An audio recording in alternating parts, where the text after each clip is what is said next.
عزیز طلباء و طالبات، السلام علیکم۔ آج ہم جماعت ناہم کی نعت رسول مقبول صلی اللہ علیہ وسلم کا جائزہ لیں گے۔ تو ہم دیکھتے ہیں کہ اس نعت کو مولانا ظفر علی خان نے لکھا ہے۔ نعت کے اشعار کی طرف آتے ہیں۔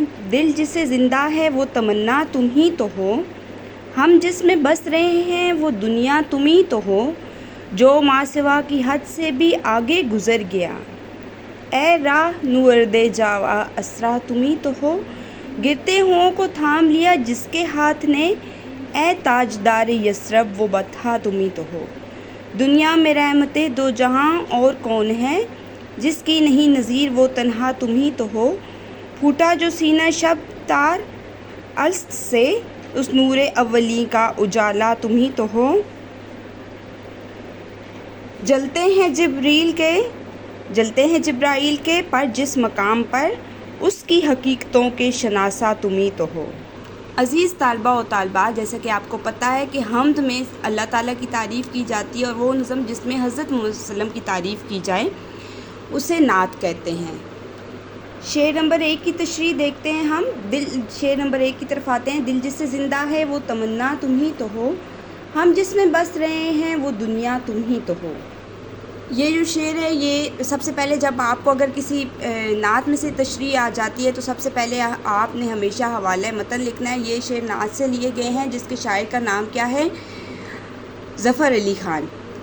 ان کی نظمیں پہلے ہم شاعر ظفر علی خان کا حوالہ دیں گے ہمیشہ، جب بھی اگر آپ کو کسی شاعر کی تشریح یا غزل کی یا نظم کی تشریح کرنا آ جاتی ہے تو اس سے پہلے آپ نے اس شاعر کا تھوڑا سا حوالہ دینا ہوتا ہے۔ تو ہم دیکھتے ہیں کہ ان کی نظمیں مذہبی اور سیاسی نقطہ نظر سے بہترین کاوشیں کہلاتی ہیں۔ وہ اسلام کے سچے شہدائی تھے۔ ان کی نعتیہ شاعری میں ان کے جو جس خلوص، شدت اور محبت سے کھلے ہیں، وہ انہیں دوسرے شعراء سے ممتاز کرتے ہیں۔ اس شعر میں شاعر کہتے ہیں کہ میرا دل جس کی چاہت سے لبریز ہے، وہ نبی کریم صلی اللہ علیہ وسلم ہے۔ آپ صلی اللہ علیہ وسلم ہی ہمارا سہارا ہیں، اور یہ دنیا جس میں ہم رہ رہے ہیں وہ اللہ نے آپ صلی اللہ علیہ وسلم کے لیے بنائی ہے۔ ہماری تو دنیا آپ صلی اللہ علیہ وسلم۔ مولانا ظفر علی خان اس نعت میں حضور صلی اللہ علیہ وسلم کی خدمت اقدس میں یہ نذرانہ عقیدت پیش کرتے ہوئے کہتے ہیں کہ آپ صلی اللہ علیہ وسلم کی محبت ہمارے ایمان کا حصہ ہے۔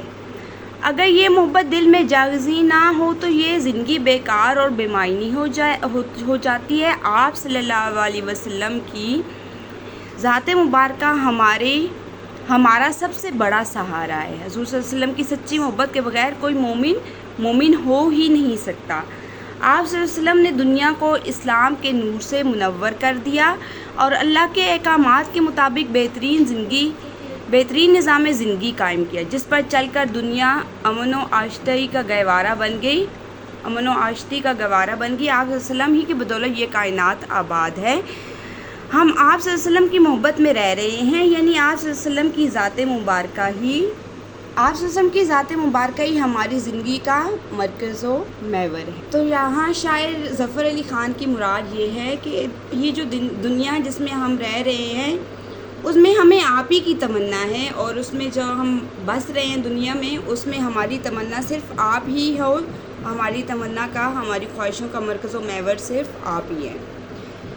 شعر نمبر 2 کی طرف آتے ہیں۔ جو ماں سوا کی حد سے بھی آگے گزر گیا، اے رائے نورد جاوا اسرا تم ہی تو ہو۔ ہم نعت کے شعر نمبر 2 کی طرف آتے ہیں، جس کے شاعر ہیں مولانا ظفر علی خان، اور اسی طرح سے ہم ان کا مولانا ظفر علی خان کا سٹارٹنگ جو ہے وہ کیسے شاعر تھے، ان کی نظمیں جو ہے مذہبی اور سیاسی نقطہ نظر سے بہترین کاوشیں کہلاتی ہیں۔ وہ اسلام کے سچے شہدائی تھے۔ یہ ہم ہمیشہ جب بھی ہم کسی شعر کی تشریح کریں گے ان کی نعت کی، تو ہم یہ سٹارٹ میں ضرور لکھیں گے۔ اگر آپ کو نظم کے 2 شعروں کی تشریح آ جاتی ہے تو آپ نے ایک شعر میں یہ حوالہ ضرور دینا ہے، پھر دوسرے شعر میں آپ ویسے ہی تشریح لکھ سکتے ہیں، اور حوالہ متن اور شاعر کے نام کا 1 نمبر ہوتا ہے، تو یہ آپ نے ہمیشہ لازمی لکھنا ہے۔ اس شعر میں شاعر کہتا ہے کہ اللہ نے جو مقام نبی صلی اللہ علیہ وسلم کو عطا کیا ہے وہ کسی نبی کو حاصل نہیں ہوا۔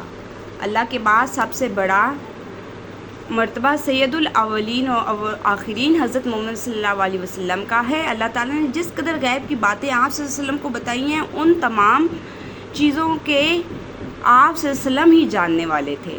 آپ صلی اللہ علیہ وسلم کائنات کی رفتوں سے واقف تھے۔ اللہ تعالیٰ نے اس کائنات کی ہر شے نبی کریم صلی اللہ علیہ وسلم کے لیے بنائی۔ اگر وہ نہ ہوتے تو یہ جہاں بھی نہ ہوتا، اور دنیا کے ہر نیک شخص سے زیادہ بہترین اور نیک حضرت محمد صلی اللہ علیہ وسلم ہی ہیں۔ ان کا رتبہ باقی تمام انسانوں سے بہت زیادہ ہے۔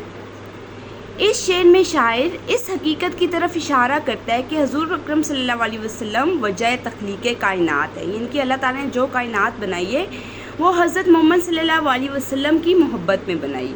اے رسول صلی اللہ علیہ وسلم، کائنات میں اللہ تعالیٰ نے جو کچھ پیدا کیا ہے وہ آپ صلی اللہ علیہ وسلم ہی کے لیے پیدا کیا ہے۔